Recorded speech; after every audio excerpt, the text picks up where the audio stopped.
wabarakatuh. Saya Sedani SPD MPD merupakan dosen yang mengambil mata kuliah korespondensi. Mata kuliah korespondensi merupakan salah satu mata kuliah yang digunakan di semester 7. Saya mengajar di program studi pendidikan bahasa Indonesia Universitas Islam Mekah, Banda Aceh. Assalamualaikum warahmatullahi wabarakatuh. Waalaikumsalam. Apa kabar mahasiswa ibu semuanya, sehat? Sehat. Alhamdulillah. Jadi seperti biasanya sebelum belajar kita berdoa dalam hati dulu. Sekarang berdoa dimulai. Jadi tujuan kita membahas surat dinas hari ini adalah di sini ibu mengharapkan mahasiswa ibu setelah mengikuti mata kuliah ini mahasiswa menguasai dan mampu memahami konsep materi surat dinas secara komprehensif dan mampu mengaplikasikannya dalam kehidupan. Yang kedua, siswa mampu menulis surat dinas sesuai dengan kebutuhan. Kenapa di sini sesuai kebutuhan? Karena surat dinas itu banyak sekali macamnya, bukan cuma satu macam, tapi bermacam-macam. Sebelumnya ibu ingin menanyakan ke mahasiswa ibu, apa itu pengertian surat? Coba Ica. Iya. Surat adalah sarana komunikasi yang disampaikan ke pihak lain dengan secara tertulis, Bu. Itu menurut pendapat Ica. Ada yang lain lagi? Coba sekarang dulu. Pengertian surat apa itu menurut secara umum? Secara umum, kalau menurut dulu surat itu adalah sarana komunikasi yang ada perihalnya yang disampaikan kepada orang lain. Itu menurut ya. Jadi ini khusus yang namanya surat dinas dibuat dari lembaga ataupun instansi bisa saja ditujukan kepada instansi yang lain, bisa juga kepada perorangan. Maksudnya karyawannya atau pegawainya ya. Jadi sebelum kita melihat apa itu surat, kira-kira manfaat atau fungsi menulis surat apa? Coba Nora. Fungsi surat sebagai alat komunikasi, alat bukti tertulis, alat pengingat, bukti historis, serta organisasi dan pedoman kerja. Jelas menurut yang di PowerPoint jelas maksudnya? Jelas. Yang pertama fungsi surat itu alat komunikasi, jadi berkomunikasi antara satu orang dengan yang lain. Yang kedua alat bukti tertulis, jadi maksudnya dengan surat itu kan dia tulisan, jadi kan bisa sebagai kalau kita lupa bisa kita lihat kembali. Yang kedua sebagai alat pengingat juga. Yang ketiga yang ketiga bukti historis sejarah. Jadi sejarah-sejarah yang sebelum kita lahir itu kita bisa mengetahui melalui surat, bukan? Nah, jadi tahun sekian begini ceritanya. Sedangkan terakhir itu ada duta organisasi. Jadi duta itu sebagai perwakilan. Dan yang terakhir pedoman kerja. Kalau misalnya kita lupa, kita kan bisa melihat lagi surat ini, oh pedomannya seperti ini. Jadi melalui surat itu nggak akan hilang karena tertulis ya. Sudah jelas apa fungsi surat? Coba sekarang ciri-ciri surat. Apa ciri-ciri surat? Coba Suci. Ciri-ciri surat antara lain satu menggunakan kod surat dan instansi atau lembaga yang bersangkutan. Kedua, menggunakan nama surat, lampiran dan perihal. Ketiga, menggunakan salam pembuka dan penutup yang baku. Keempat, menggunakan bahasa baku atau resmi. Kelima, menggunakan cap atau stempel instansi atau kantor pembuat surat. Keenam, menggunakan format tertentu. Itu merupakan ciri-ciri surat Dinas. Nah, itu surat dinas. Pertama sudah tahu ya. Berarti ada kepala surat. Itu umum sekali. Kalau ada kepala surat berarti surat dinas. Yang kedua, ada nomor, ada lampiran, ada hal. Masalah apa yang kita bicarakan. Jadi kalau memang misalnya pengirim surat yang terima surat, oh sibuk sekali nggak bisa membaca, jadi cuma bisa melihat di hal saja. Berarti halnya itu yang dibicarakan dalam surat. Yang ketiga menggunakan salam pembuka dan penutup yang baku. Biasanya apa kalau di surat dinas salam pembukanya? Dengan hormat. Kalau salam penutup? Terima kasih. Dengan hormat kami. Kalau assalamualaikum pasangannya apa salam penutupnya? Wassalam. Jadi dia ada pasangannya kan, yang pertama salam pembuka dengan hormat, tapi penutupnya wassalam. Itu tidak sinkron. Ya. Yang keempat menggunakan bahasa baku atau resmi, itu jelas, bukan bahasa gaul. Maksudnya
resmi harus memiliki maksud yang jelas.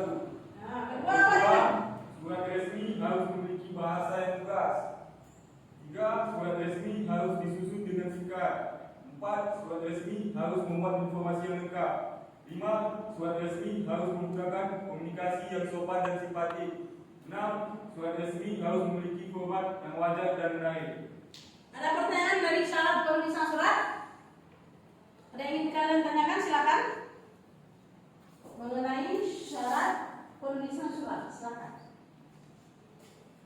Saya Bu, Silakan dicek siapa namanya? Suryani. Oh, silakan Suryani. Saya ingin bertanya, bukan di syarat penulisan surat dinas ini kan ada 6 poin. Nah, kalau misalnya kita membuat surat dinas ini kemudian salah satu poinnya tidak ada di surat kita, apakah itu termasuk ke dalam surat dinas? Ada pertanyaan bagus sekali dari Suryani. Siapa yang bisa membantu Ibu? Silakan. Ayo, jangan malu-malu. Menurut saya bukan. Bang Ica ini membantu ya. Silakan Ica. Kan syaratnya itu ada 6. Syarat penulisan surat dinas itu harus lengkap Bu. Apabila ada salah satu saja poin yang tidak ada, misalkan tidak memiliki maksud yang jelas.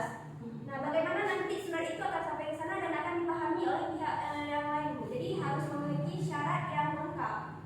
Semuanya itu dalam itu harus tertera seperti itu. Berarti secara umum ya, syarat itu menurut Ica. Yang lain lagi silakan. Ada? Ada yang lain lagi silakan. Fitri silakan Fi. Bagaimana? Oh silakan Melita. Silakan Melita. Kenapa surat itu harus lengkap? Oh, surat harus singkat. Kenapa nggak dikatakan misalnya tempatnya ke sini, arahnya ke sini, tujuannya ke sini? Kenapa nggak detail gitu dikasih tahu dalam surat dinas itu? Jadi Pertanyaannya kenapa? berarti Melita mengajukan pertanyaan. Ya Bu, Maksud Melita apa gimana? kenapa dalam surat dinas itu harus singkat? Kenapa nggak dikasih tahu? Sampai 5 lembar misalnya ya. Kayak full gitu, kayak ada tempat, siapa, di mana gitu, kayak semua maksudnya kayak siapa yang membuat acara gitu. Kenapa nggak dibuat seperti itu Bu, rinci? Kenapa harus dibuat singkat? Ada yang bisa membantu Ibu? Saya ingin membantu lagi Bu. Silakan Ica. Mungkin maksud dari Melita tadi di urutan ketiga ya, surat resmi harus singkat seperti itu. Nah, dan di poin yang keempat sudah ada syaratnya, yaitu surat resmi harus memuat informasi yang lengkap. Nah, yang singkat itu belum tentu dia nggak lengkap. Jadi dia semuanya secara lengkap, namun dia singkat, tidak bertele-tele. Maksudnya di mana, tempat, tujuan, waktu itu ada, tapi dibuat dengan singkat. Jangan sampai pembaca itu bingung kenapa maksudnya itu diulang-ulang seperti itu. Mungkin singkat seperti itu. Itu menurut Ica ya. Luar biasa jawaban Ica. Nurul silakan Nurul. Tadi saya mau jawab demikian juga. Kalau penambahan itu namanya, kalau surat itu pasti ada tempat dan waktunya, perihalnya tentang apa, suratnya ditujukan kepada siapa, dan tentang apa kegiatan itu pasti ada semua. Jadi kalau lengkap itu memang lengkap, cuma disampaikan dengan singkat, padat dan jelas seperti itu.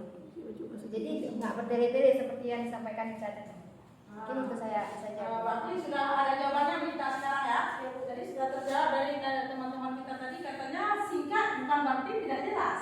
Contoh kalau di surat dinas itu kan ada yang namanya, boleh dilihat di PowerPoint ya. Ini di PowerPoint kita ini ya. Di sini kan ada nama, ada jabatan, alamat, hari, tanggal, tempat, lengkap semua ya. Kapan kejadiannya, maksudnya 1 Maret dari ini, kebetulan surat yang lama yang aku ambil ya. Jadi itu salah satu, kan lengkap semua, informasinya jelas. Ditujukan kepada siapa, mengikuti pelatihan di mana, itu jelas ya. Jadi jelas. Dia kalau surat dinas itu nggak perlu sampai 5 halaman. 5 halaman itu surat pribadi. Surat pribadi suka-suka kita menceritakan apa, tapi kalau surat dinas singkat, padat dan jelas. Akurat sekali informasinya ya. Jadi sudah, ada lagi dari yang penjelasan kita tadi, ada yang ingin bertanya? Menurut saya itu ada yang kurang jelas mengenai tadi syarat penulisan surat dinas? Jelas ya? Alhamdulillah kalau jelas. Sekarang kita lanjutkan ke macam-macam surat dinas. Jadi di sini ada yang tahu berapa macam surat dinas bisa digolongkan ke dalam 2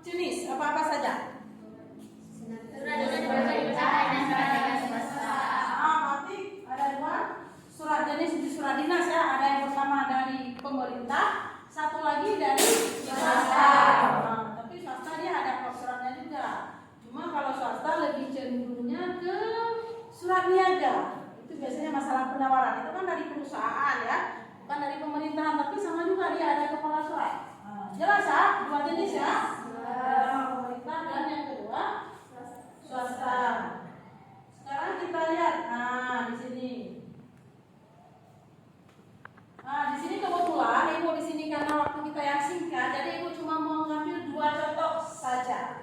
Yang pertama itu ada yang namanya surat permohonan. Coba sekarang Mawardi.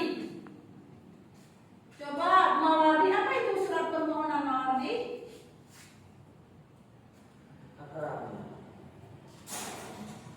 Surat permohonan biasanya berisi permohonan atau pemerintah sesuatu kepada pihak lain. Dalam surat permohonan harus disebutkan beberapa hal, yaitu 1. Identitas pemohon, B. Isi permohonan, C. Tujuan dan isi alas pemohon, D. Batas waktu maksimal untuk menjawab permohonan, dan terakhir pertanyaan kesungguhan dalam memohon. Sudah Atau? Oh maaf, tadi saya sebut Ibu karena nggak lupa ya, jadi salah penyebutannya. Jadi apa surat permohonan kan ada pertama identitas pemohon, isi pemohon, tujuan dan alasan pemohon harus jelas, batas maksimal untuk menjawab, berarti ada diberi batasnya, jangan sampai setahun nggak kita jawab, berarti ada rentang waktu ya. Yang ke pernyataan kesungguhan dalam memohon, berarti harus nampak juga di situ ya. Mengenai surat permohonan ini, jenis dari surat dinas ini ada yang ingin bertanya? Putri mana Putri? Ada yang ingin Putri tanyakan? Mengenai surat ini, jenis dari surat dinas, surat permohonan ada Putri? Jelas yang di PowerPoint jelas Putri? Jelas ya? Yang lain? Jelas. Nanti kalau jelas kita lanjutkan ke yang berikutnya. Sekarang jenis surat yang kedua, surat pemberitahuan.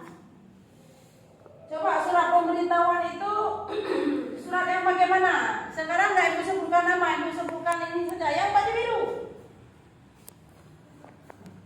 Surat pemberitahuan secara umum surat pemberitahuan sebagai berikut: A.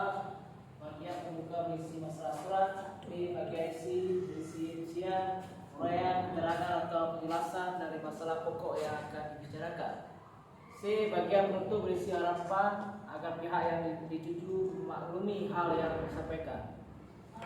Ini yang dimaksud dengan surat pemberitahuan. Berarti tujuan yang dimaksud dengan surat pemberitahuan adalah memberitahukan ya sesuatu kepada pihak lain. Jadi apa saja yang termuat dari surat pemberitahuan? Yang pertama, bagian pembuka berisi masalah surat. Jadi harus permasalahan apa? Itu di bagian pembuka surat. Yang kedua ada bagian isinya, rincian, uraian, keterangan, penjelasan dari masalah pokok yang akan kita bicarakan apa, termuat semua. Karena itu kan memberitahukan ya, harus detail, sedetail-detailnya. Yang ke C, bagian penutup berisi harapan agar pihak yang dituju memaklumi yang hal yang kita sampaikan. Jangan sudah bicara panjang lebar tetapi pihak lawan nggak ngerti apa-apa, sama aja dengan bohong ya. Jadi dari tadi kita sudah berbicara mengenai masalah surat. Ada yang ingin ditanyakan? Paham? Kita bicarakan surat dinas cuma 2 poin saja untuk hari ini. Jadi yang pertama tadi apa? Permohonan 1, yang kedua pemberitahuan. Ada yang ingin ditanyakan lagi? Ada tidak? Jangan terlalu santai saja. Paham ya? Paham? Luar biasa memang ya. Jadi karena mahasiswa Ibu sudah paham semua, jadi sekarang Ibu kasih tugas buat kita bagi. Ini sudah Ibu sediakan 2 karton. Ada karton 1 telur asin, 1 lagi karton apa Ibu? Warna apa ini? Boleh fix juga boleh. Jadi Ibu bagi 2 kelompok. Ini 1 kelompok telur asin, 1 lagi kelompok telur. Tolong masing-masing ketua tolong diambil, silakan. Masing-masing ketua tolong diambil kan kita bagi tugas. Ini juga ada 2 spidol yang telah Ibu sediakan. Spidol.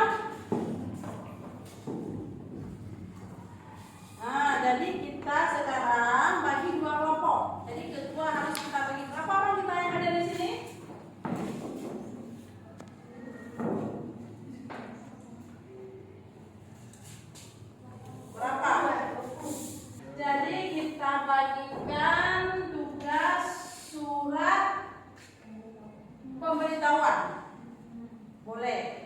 Sedangkan kelompok fix tadi surat permohonan. Jadi untuk menghemat waktu, boleh Anda kerja terus sekarang. Kalau memang ada pertanyaan yang kurang jelas, boleh bertanya kepada ibu. Santai saja, jangan malu-malu. Silakan buat terus kelompok itu sampai siap ya. Silakan bagi terus.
Iya, melihat mana kekurangannya, apakah ada kekurangan nggak? Coba. Ada kepala, ada tidak ada. Coba, silakan dua orang saja. Mau ini satu lagi, jangan satu orang. Pertama itu ada kop surat, kan? Ada kop suratnya. Habis itu ada tanggal pembuatannya. Habis itu ada nomor suratnya, lampiran dan hal perihal apa surat itu. Habis itu ada kepada yang terhormat yang dituju surat itu kepada. Habis itu ada isi surat. Ada salam dengan hormat, ada salam pembuka dan ada salam penutup dan ada tanda tangan. Bagaimana menurut Nurul? Berapa pantas kita kasih nilai untuk yang toleransi ini? Berapa? Berapa ada orang yang berapa? Coba tanya teman-teman. Kenapa 5 berarti? Berapa teman-teman? 70. Apa 5 ya? Berarti untuk toleransi 8 masalah kan yang fix sekarang coba yang toleransi sekarang menilai yang punya orang. Silakan Babi, Laura silakan tanya terus, jangan malu-malu, santai. Nah, coba menilai. Nah, coba dinilai yang punya orang ini, coba dilihat. Dari kriteria tadi surat dinas ya, pertama ada kepala surat, ada apa lagi, coba dilihat. Ini udah ada suratnya, ada kemudian tanggalnya. Ada nomornya, terus lampiran, terus halnya permohonan ya. Terus ada pembukanya, isi ini udah ada keterangannya ya, hari, pukul, tempat, terus Ini lebih ke kemudian ada yang terakhir ini sama penutupnya. Tanda tangannya ini salam sejahtera. jadi Ini berarti masih penutupnya ya, salam sejahtera.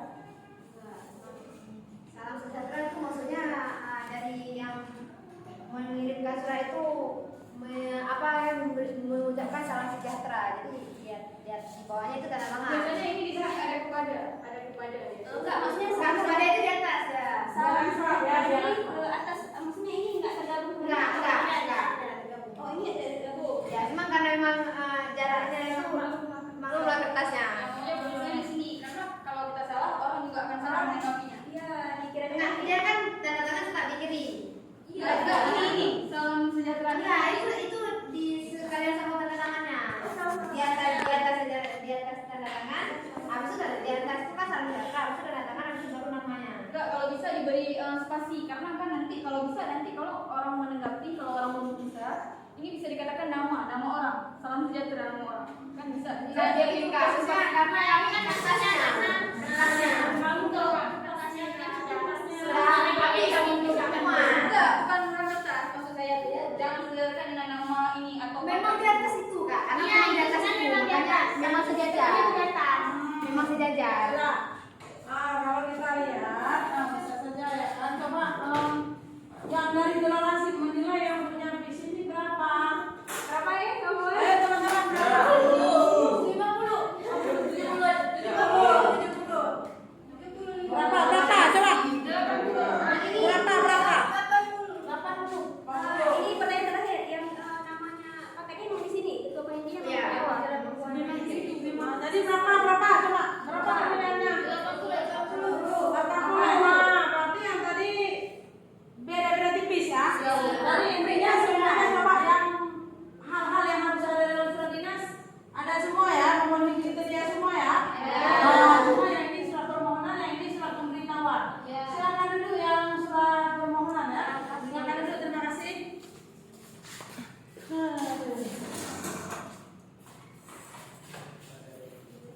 Jadi sudah selesai ya Anda mengerjakan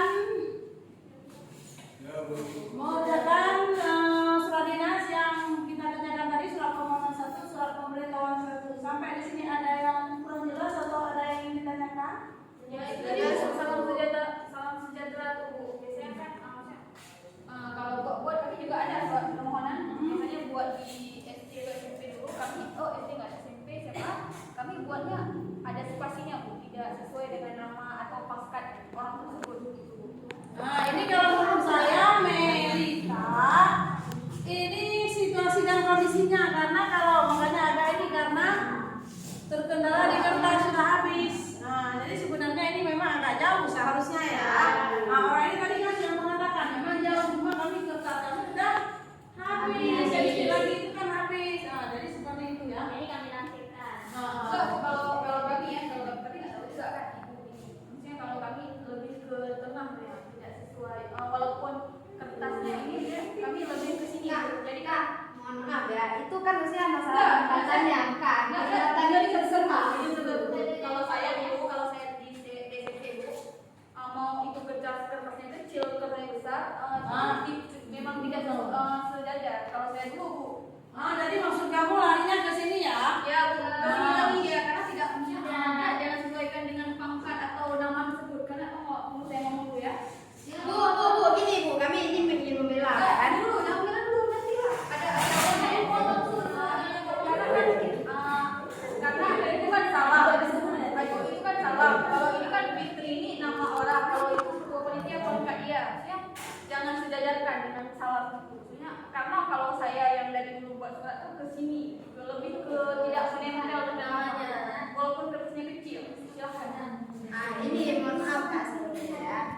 Ini maksudnya kan kalau penempatan itu kan kita itu terserah yang buat surat. Yang bentar dulu dan yang penting kan biasanya kita suratnya kriterianya ada kopnya, ada perihalnya, ada nomornya, ada lampirannya, itu sesuai. Jadi kayak misalnya tanggal pembuatannya itu ada yang buat di bawah juga, ada yang buat di atas gitu. Jadi penempatannya itu sesuai yang buat surat, terserah yang buat surat. Nah seperti itu. Jadi kami membuatnya itu sejajar, cuman itu seharusnya memang lebih ke atas. Cuman karena memang kertasnya keterbatasan, jadi kami buat jaraknya sedikit seperti itu.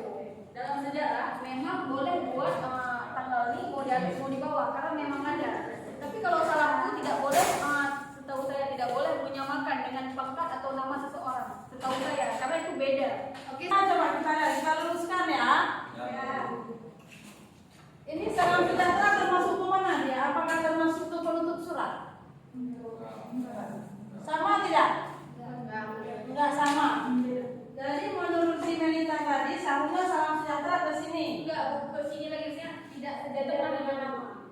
Nah, jadi kalau yang pihak ini, berarti ini sama nggak ditanyakan ke penutup surat? Enggak sama, penutup yang mana juga? Yang itu atas persyaratannya. Jadi kalau yang ini berarti kepala. Jadi kalau menurut Melita jangan di sini tapi harus ke sini. Ya, Salam ke sini sejahtera.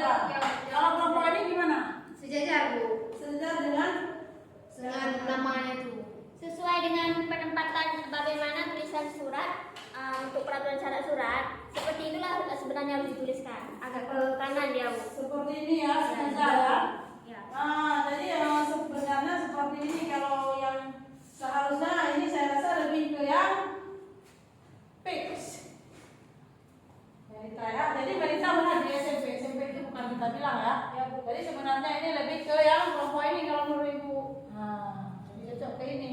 Itu cuma sebagai salam akrabnya saja. Sudah sampai di sini ada lagi mau bertanya? Sudah Bu, Jadi sudah selesai ya. Jadi sekarang kesimpulannya apa? Kesimpulan coba siapa yang usul ya yang ini siapa namanya ini? Dirimu. Sudah dicoba kesimpulan dari materi kita hari ini apa sih? Kesimpulannya pada hari ini yaitu surat yang dikirimkan oleh instansi atau lembaga atau organisasi atau badan atau institusi terutama pemerintah kepada seseorang atau instansi lain betapa pentingnya surat dinas bagi kehidupan kita sehari-hari. Jadi itu intinya. Berarti intinya pengertian surat tadi adalah jadi surat dinas itu adalah surat yang dikirimkan oleh suatu instansi kepada instansi lain ataupun suatu instansi kepada individu yang lain, bisa saja dari atasan kepada bawahan. Jadi kuncinya di sini adalah walaupun dunia kita sekarang semakin canggih, luar biasa canggih, semakin maju, semakin pesat dengan berbagai sarana elektronik, tapi surat ini tidak bisa digantikan. Jadi tetap sampai zaman sekarang surat itu tetap ada di hati kita ya, karena tidak bisa digantikan. Karena memang ada hal yang bisa digantikan dengan teknologi, ada yang tidak bisa digantikan. Jadi penting sekali surat dinas ini bagi kehidupan kita. Yang seperti yang sudah kita pelajari tadi dari pertama masuk ya. Sudah sampai di sini? Ada lagi? Berarti untuk hari ini kita cukupkan sampai di sini. Untuk minggu depan kita masuk lagi ke surat apa lagi? Ayo. Surat resmi, surat apa kita masuk untuk minggu depan? Surat apa? Maunya kalian surat apa sih? Pribadi. surat tangan. Sudah, jadi surat itu jadi seperti ini. Jadi masih tentang surat dinas, tapi kita masuk kepada nota dinas dan memo. Untuk minggu depan itu kita pelajari. Untuk hari ini sampai di sini sudah paham ya. Jadi untuk minggu depan materi kita adalah memo dan nota dinas. Masih termasuk juga ke dalam surat dinas. Ada yang mau ditanyakan?